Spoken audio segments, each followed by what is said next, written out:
afternoon. Welcome, everyone. My name is Andrew Schiefer, and you are here at my talk about Zen and the art of software maintenance.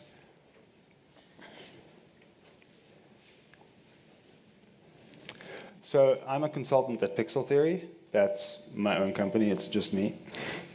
I'm also currently an associate at Operativa. Any of you guys here? And you can find me hanging out mostly on ZA Tech. I have those other accounts, and like every once a week or so, I might log in. All right. Our jobs demand a lot of us. The software that we build is required to do so much, and not all of what is expected of our work is explicitly spelled out in the requirements that we're given. There's a lot of kind of like assumed standards that often clients expect us to take care of. Like they might ask for a system that does ABC. They might not tell you, hey, we also want you to make sure that there are backups of the data. And that kind of thing. So there's a lot of explicit and implicit requirements. Now, when we're building things, our understanding of users' needs changes. The user's actual needs also change. The hardware we run our software on changes. The operating systems on which we run them changes. The regulations in the economic environments for which we build the software change. The compliance targets change. Perhaps there are industry-specific regulations you need to stick to, or perhaps the company is self-regulating in some way. App Store policies change. Fashions change. Your team changes. Your manager changes. Your CEO changes. Your business strategies change. Everywhere you look, there's just constant change. And while these expectations grow, our budgets seem to shrink, and our resources seem to shrink. We are constantly being asked to do more with less. Now, if a software project makes enough money to survive, it will need to be maintained because of all the aforementioned change. And we hope our software makes money, so we should build it to be maintained so that it can also carry on making more money. And in my opinion, and this is my whole thesis, and this is the claim I'm staking, the best way to do this is to build quality software. And you do that by engineering it in from the start. Yes, even in your startup. So today we're going to be covering what quality is, what software engineering is. Does that actually matter? And how could you do it? Also, if you have read either the book Accelerate or Modern Software Engineering, you might be better served by attending another talk, because a lot of this, what I'm going to talk about, is lifted from those books. So the first thing is what is quality? And if any of you have read the book that this talk was named after, tongue-in-cheek named after, which was Zen and the Art of Motorcycle Maintenance, you might know that quality is kind of hard to nail down. So quick poll. Put your hand up if you're dealing with any of these at the moment.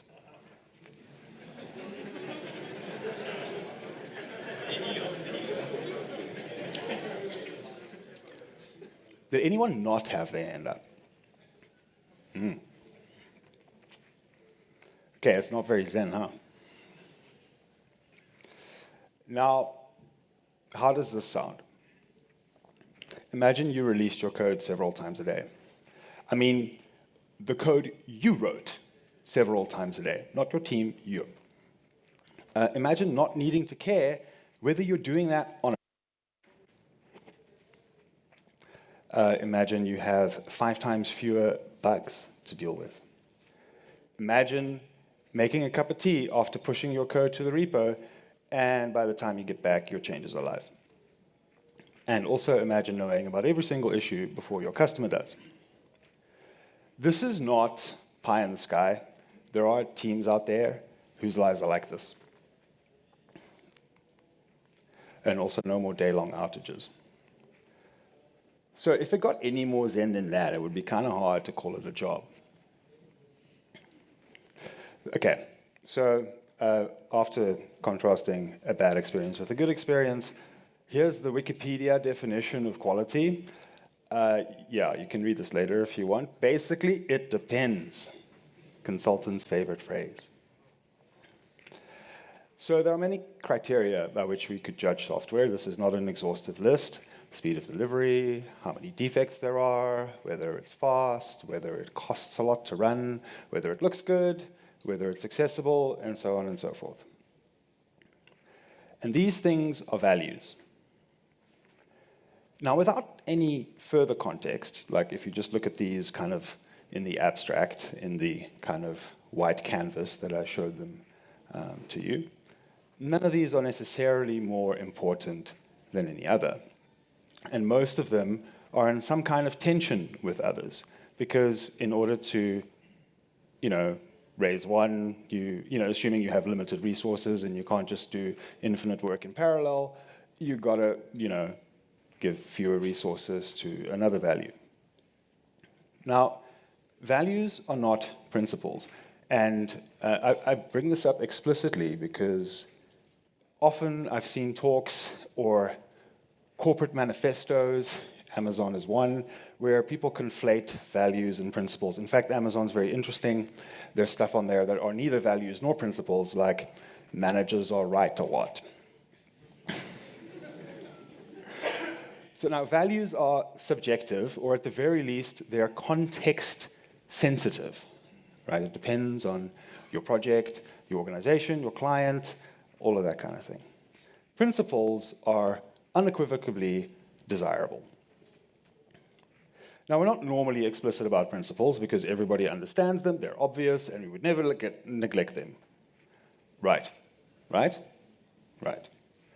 So software should not, here are some examples of principles, cause death.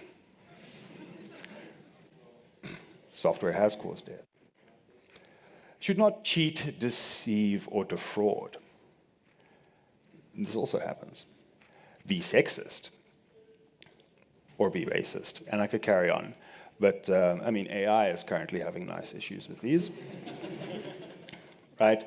So maybe we actually should be a little bit more explicit about these after all. So the reason I'm mentioning this in the context of quality is these are things that aren't really supposed to be traded off. These are things that should just be done properly, no matter what. Now, I lied. I said, without context, these values are all roughly the same. I lied, because almost all of us are working developers, which means we have got a commercial context no matter where we're working or what we're doing. And it turns out that speed of delivery and strategic flexibility matter more than the others, because you guys are expensive. You guys and ladies are expensive. You have higher than average salaries, and the work never takes as little time as you think it does. So, because labor is the primary ingredient of code, the quicker it happens, the cheaper it is. Not only that, it has strategic advantages to be fast. You can capture more of the market, you can outperform your competition. Now, strategic flexibility, by that I mean, the agile that your manager wants, which is the ability to quickly change their minds, do something different, and everything will still run smoothly. So if you have strategic flexibility, you can take advantage of or even identify new market opportunities. You can respond to regulation. And being committed to smaller deltas of change as an organization means it's easier to manage risk. in general. If there's less kind of like sunk cost or less effort to change direction, it's less risky. So, your boss is right. But wait a second. It turns out high velocity is correlated with low defect density and fast time to recovery. I'm not talking about high velocity for a week. I'm talking about high velocity in a sustainable sense all the time for years, right? Turns out the teams that are able to do this have low defect density, and if there are defects, they are quickly fixed. So this here comes from Accelerate, which is a book by Nicole Forsgren, Jez Humble, and Gene Kim. And it says, astonishingly, these results demonstrate that there is no trade-off between improving performance and achieving higher levels of stability and quality. Rather, high performers do better at all of these measures. So, your boss is wrong.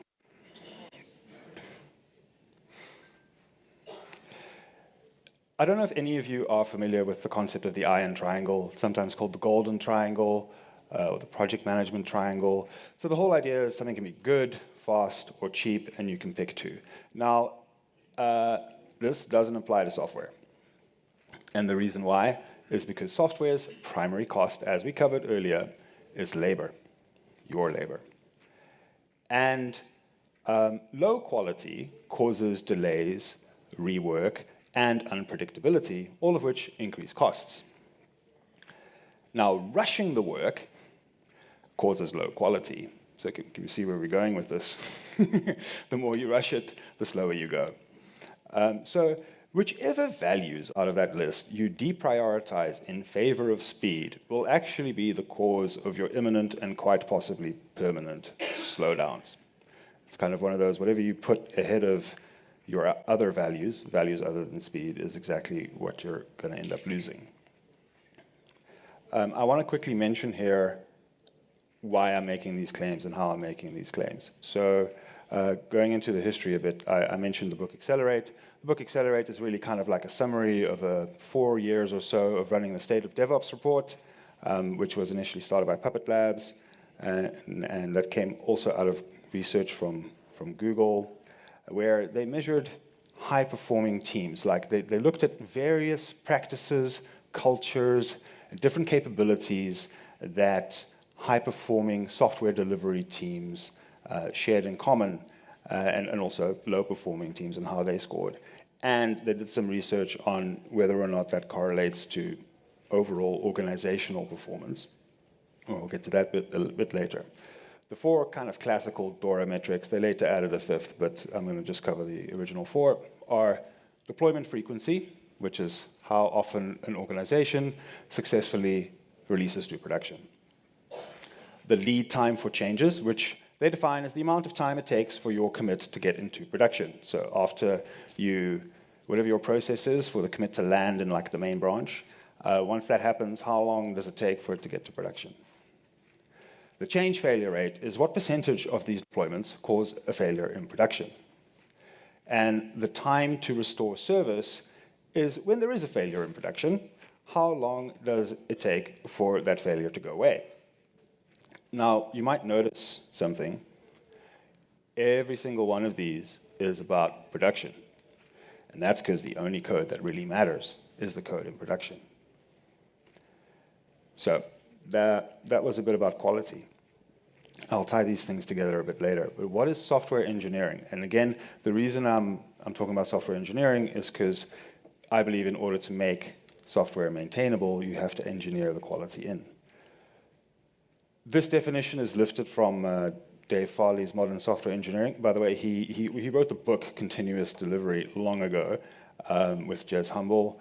And he's got a great YouTube channel called Continuous Delivery. You should totally subscribe to that. Then you too can say it depends. Anyway, engineering is the application of an empirical scientific approach to finding efficient and economic solutions to practical problems. So we'll cover some of these things in more detail, but notice how we're talking about empiricism. So we're talking about using real-world data.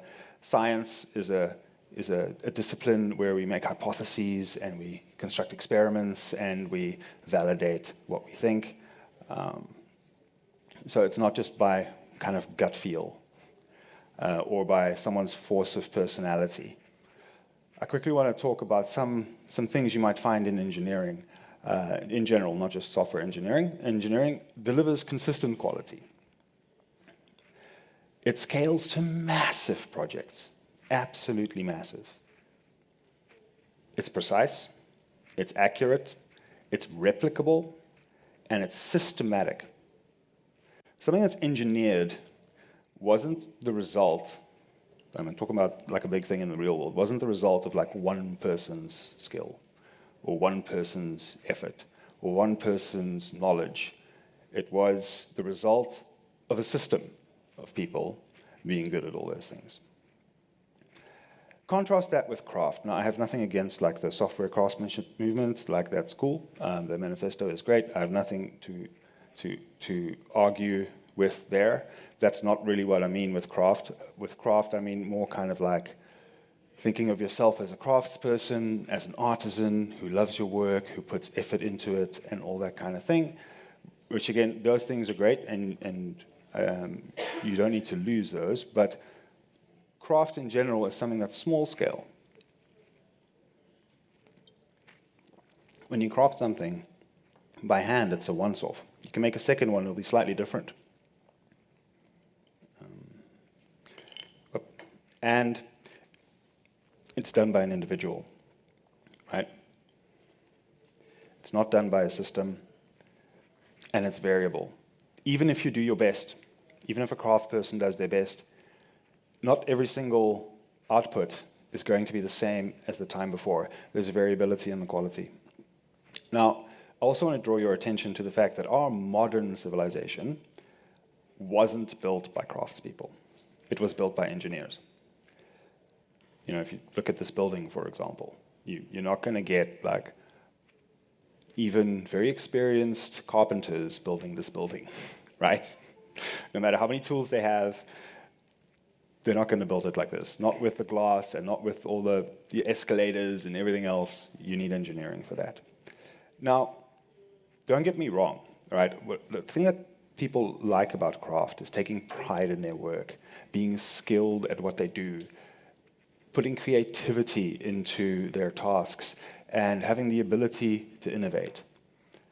None of these things are unique to being a craftsperson. Engineers do the same.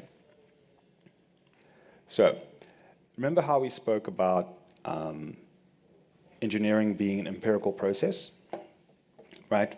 So we're looking at the real world and the actual data. So when we work, we should then optimize for learning. Because at the beginning of your project, that is the time you will know the least about it ever, right? You're only going to learn more, right? You're going to get new information. So optimize for this. Don't miss the opportunities to learn more about the project, the context, and everything else. So what you want to do is you want to work iteratively, which is working in the repetition of a sequence of operations, which slowly gets you closer to the desired result. You want to get feedback, right? This is the transmission of information about what's going on back to you.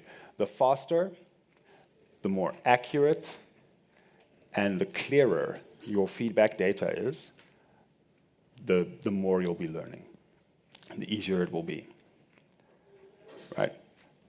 You want to work incrementally. Now, this is a little bit confusing, contrasted with iteratively. It's like, aren't those the same things?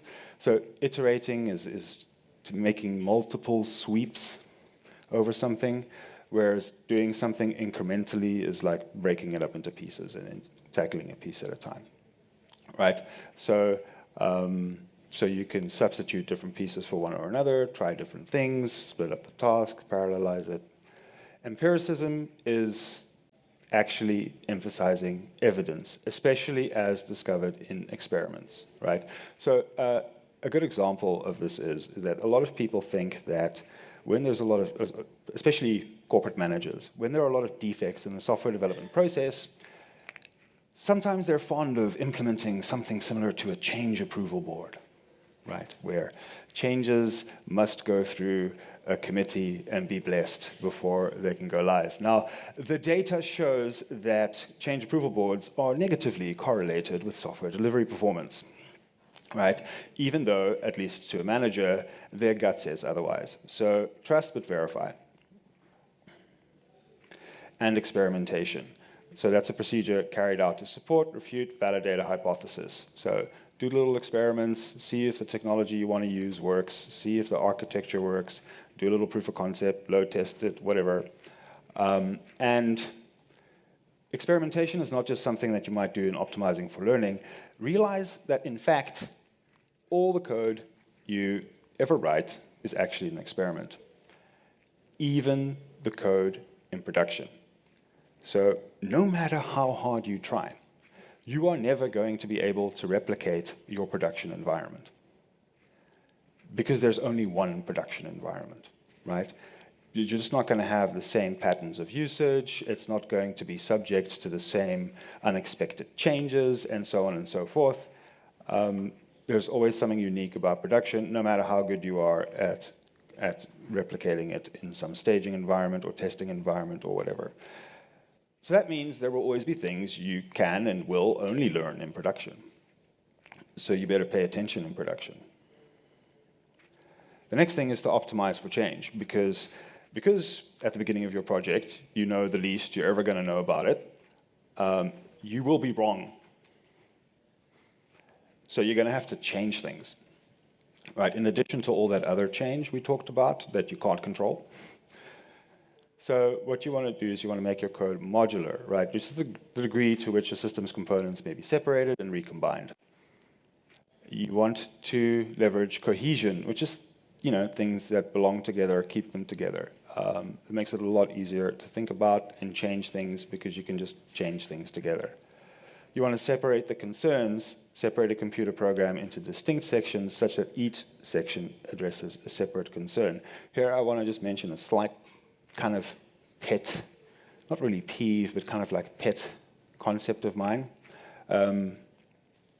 Almost every single programming language in the world kind of gives you the synchronous model of the world where it's like do thing A, do thing B, do thing C, and so on and so forth, blah, blah, blah, blah, blah. And the only time that the world is actually synchronous like that is if you're building a system that runs on only one machine and that runs for only one user. Almost no system you will be paid to build runs like that. You almost always have at least a client and a server, probably more complexity going on the back end, as well as several users. The second that happens, you have to deal with the fact that the real world is asynchronous. People don't generally go around asking people for things, waiting there, twiddling their thumbs until they do whatever else was on their list, and they're done with that, and then give you your answer. You send a message, you go back to do your own thing, and you hear back from them later, or not, and then you have to chase them. In any case, if you don't separate, deal with this kind of asynchronicity intelligently, you end up complecting that concern, that incidental concern, with your business logic. And that can be a huge source of complexity. Abstraction. So abstraction is the process of removing details so that you can focus on areas that are of greater importance to you right now. And there's a great quote from Edgar Dijkstra, who's a famous computer scientist from long ago. And he says, the purpose of abstraction is not to be vague, but it is to create a new semantic level in which one can be absolutely precise. So that is what a good abstraction allows you to do, is it allows you to ignore the things that don't matter in that particular context. And you want to think about coupling. So coupling is the degree of interdependence between software modules. It's a measure of how closely connected two routines or modules are, the strength of the relationship between these modules. Now there's going to be coupling. You can't just decouple everything because that means none of the pieces will work together at all, right? Then you're just making code that'll never run. So, but try and keep this coupling to kind of like the essential coupling that exists in your business domain and not incidental coupling that you've just made for yourself. I like to use a rule of thumb to see how how closely coupled something is by asking myself, how delete-friendly is this code, right? It's a great rule of thumb for modularity. Is the easier it is to delete, the more modular it is. So, okay, that all sounds great. These sound nice. It's like a nice world where deploys are unromantic and the software is well organized and so on and so forth. But does this actually matter? Right? This is a quote from an article called Why is Software Eating the World by Mark Andreessen that was written in 2011. Mark Andreessen was the guy who wrote Mosaic, one of the first first GUI web browsers. He co-founded Netscape. He's now a billionaire, and he runs Andreessen Horowitz. So in every company, in every industry, nowadays, is a technology company. Those that aren't are going to be outperformed by competitors that are technology companies. So what that means is that, hold on, no, I didn't have any words. What that means is that you need to be good at technology just to be a company. Companies that have high-performing technology organizations, and by this I mean companies that aren't necessarily tech companies, just companies that have high-performing tech parts, right? Tech departments or development teams are market leaders. They receive higher return on investment. They are more robust to economic cycles. They have lower costs, and they enjoy better employee retention. To be specific, the data says high performers are twice as likely. So again, companies, just any company that has a high-performing tech organization inside of it, are twice as likely to exceed their overall organizational performance goals compared to low performance in terms of profitability, productivity, market share, number of customers. High performers are twice as likely to exceed non-commercial performance goals, such as just the amount, the raw amount of products or services that they've rendered or sold, their operating efficiency, customer satisfaction, and various other goals. And in fact, in a follow-up survey that was done on the 2014 data, of the respondents that worked at publicly listed companies, over a 3-year period, those companies had 50% higher market cap than the low performers. So this is real stuff, right? The work that we do is incredibly high leverage, right? That's why there are still not enough software developers to fill the demand. It's just the world wants more, because it's magic pixie dust that can do this, right? And these effects are compounding. The data shows that high performers are pulling away from the low performers. They are improving more quickly than the low performers are, right? So from a competitive perspective, right, if you are not getting this stuff right, you better hope your competitors aren't either. Now, how do we actually know this, right? So I mentioned the State of DevOps reports and the book Accelerate, which is kind of a summary of those. Again, they did carry on with them afterwards. There's still new ones being done now. The people who did it have also gone on to do more interesting things as well. You can look them up. There are links in the resources. So it's done on a survey basis. Some of you may have filled out a State of DevOps report. Has anyone filled one of these out? Yep, there we go. They use something called latent constructs, which is kind of it's almost like a hypothesis or an idea that they try to see whether the data supports that or people report that it's a thing. But they don't directly get at that. They use something called manifest variables, which are really ways to tell whether something is actually happening under the surface, and the way the survey is constructed will give you a high degree of confidence that there is actually an underlying kind of principle at work, and also that makes it very hard to game. And these results are consistent over time, and they even turned out to be predictive. Now, how can you do this? There are 24 key capabilities that drive performance in statistically significant ways. I've broken them up in several areas. Technical practices, version control. Anybody not using version control? I once worked at a company that didn't use version control. We had massive clients like Lonman, Shell, Pick and Pay. We were processing orders and invoices of tens of millions of rands. We didn't have version control. That was my first programming job, and I was like, what if we did a diff between the files and kept a record of those? I invented version control. Use version control. Automated deployment. How many of you can deploy your product with one click or one command? 1, 2, a few. Cool. The machine will get that right every time. You won't. Continuous integration. So continuous integration is the practice of integrating your changes with everybody else's changes at least once a day. No long-running branches. This leads you quite naturally to a practice called trunk-based development, where there are no branches. You just have one branch, historically called trunk. Test automation. So they're kind of nice about this. They say automated acceptance test suites.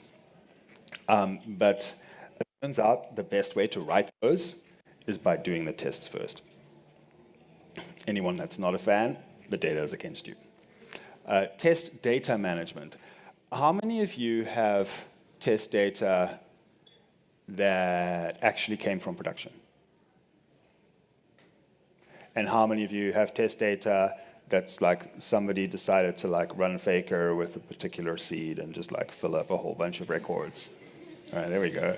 That's more usual, right? So you should, by the way, I'm not advocating that you should use the production data directly. There could be personally identifiable information in there. That data needs to be scrubbed, but that's the whole point. It says management, right? There needs to be a discipline and a policy and a procedure around this. It needs to be regularly refreshed and so on and so forth. Shifting left on security. So that means doing security first. Much like I'm arguing we should build quality in from the beginning, we should build security in from the beginning. Because for most people, security is an afterthought. And what I mean by that is if you only start doing security things near the end of your project, it's an afterthought. Continuous delivery, which is a much larger practice than we're talking about, than this little point means. In this context, it means that your code in the trunk branch should always be deployable. Whether you do or don't depends, right? If you have an iOS app, you have to go through Apple App Store reviews, and you cannot submit one every 15 minutes. So you're going to have to chunk that or batch that. But ideally, whenever somebody merges a change, it should be deployable. You also need to think about the architecture. You want to make it loosely coupled, and you want to architect for empowered teams. So the big thing here is that empowered teams are teams that get to decide how they're going to solve a problem. And if they're loosely coupled, they don't have to wait for each other to do stuff that isn't on their priority list. Incidentally, just on this point, this doesn't explicitly say microservices. But it does kind of touch on the key point of what actually makes microservices, and that is the ability to independently deploy your microservice. If you cannot do that, if you need to run all the services together in a massive test suite, you are not doing microservices. You're doing services. Product and process, so I'm not going to go too deep here, but you want to gather and implement customer feedback. I can't tell you how many times I've been working on projects where I have never spoken to a customer or even indirectly heard from a customer. I have no idea if what I'm building is the right thing. I have project managers that tell me it is, but I feel like I might be able to come up with something better. Maybe not fundamentally better, but in a lot of little polish ways better. We want to visualize the flow of work through the value stream. This helps you understand what the impact of your work is and what it's supposed to be. You want to work in small batches. You want to foster and enable team experimentation. So some of this is going more into like the management side of things. So lean management and monitoring. You want a lightweight change approval process. Actually, sometimes people think that compliance requirements can be a big hurdle with this. I don't know if anyone's ever had to implement like ISO 27001. So it just lists controls and then has like recommended remediations, but what it's about is risk management. Like you can implement the risk management in such a way that changes are reviewed afterwards. You must monitor across application infrastructure to inform business decisions, check the system health proactively, improve processes, and manage work in progress limits. So checking system health is also things like not just are you up, like have a health endpoint that goes to 100 okay. Like, you know, essentially, conceptually, it's just like giving a flat JSON file back. No. You want things like looking for, are we getting close to any limits? Are we changing the rates of different kinds of resources very quickly? We want to visualize work to monitor quality and communicate throughout the team. This means dashboards, and this means dashboards that you actually look at. From a cultural perspective, you want to support a generative culture. So the book goes into this a little bit. They talk about a guy called Westrom who created some he calls it topologies of corporate culture. And they're broadly speaking 3 ones. There are pathological ones, bureaucratic ones, and generative ones. Pathological is run by fear. It's about control. It's about power. It's about people taking credit for other people's work and pointing fingers when it's wrong. Bureaucratic is about people protecting their department and following their own rules. And generative is about, it's very performance and outcomes focused. And what's interesting is the data actually shows that if you start focusing on tracking the DORA metrics and meeting those targets, your organizational culture starts changing to a generative one. You want to encourage support and learning. You want to support and facilitate collaboration among teams. You provide resources and tools, and support or embody transformational leadership. So,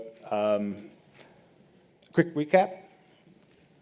Quality is quantifiable. We have measures for this. Software engineering is an actual real thing, like you can put on a science cap and do this in your job. Technology, organization, performance matters, right? These companies that are getting it right are charging ahead of the pack. And we also know what works to make it happen. Here are some sources. So these are links. I'll figure out how to share the slides at some point. And any questions? So a lot of these principles are quite easy in a greenfield project. And a lot of the time that you'd actually be in a consulting firm is you're not walking into a greenfield. So you also have like mainframes and that which run on different cycles. And in order to create these great, how can I put this, easier ways of deploying and all of that, you need to somehow decouple yourself from the old way of doing stuff. How do you kind of structure that argument to say, let's move away from those old items? Because as we saw, monoliths were like, no, we've got to go to microservices, and I'll be back. Right, so you gotta think about like the essence of what's going on. So the DORA metrics are about rate of defects, rate of recovery. They're about time to getting changes implemented and how frequently you end up doing that, right? So even in the case where you've got like a massive monolith running on like IBM, God knows what, like you can measure those things, right? Even if the deployment itself is something that takes a long time, like you can still get better at that. You can still learn to automate things. Like if a computer's doing it, you can happen. So the book actually mentions that they have consulted for clients that work on air-gapped systems, and they've been able to work with this. So think about the principles underneath and look for that. You can't just be like, oh, well, we have to deal with the Apple App Store, so we're never going to get better at the deployment. And it's like, okay, cool, but maybe then talk about, a deployable artifact, right? And that will still make you get better, because at the end of the day, it's not necessarily about getting that out. But on the other hand, maybe with the App Store, it's kind of like, okay, but sometimes you can do a code push. They allow that if you're not changing any of the features, right? So that's an option. Your favorite recommendation in this context? In this context? The favorite book recommendation in this context would be Modern Software Engineering by Dave Farley. He touches on the Accelerate stuff and the Dora stuff, but it's much more practical and hands-on for a working engineer. The Accelerate book is interesting if you really want to kind of like dig into the data and see where it comes from, and it's kind of almost like a paper. It's published as a book, but it feels like a paper. All right, the time's up. You're welcome to come and ask me questions afterwards. Thank you.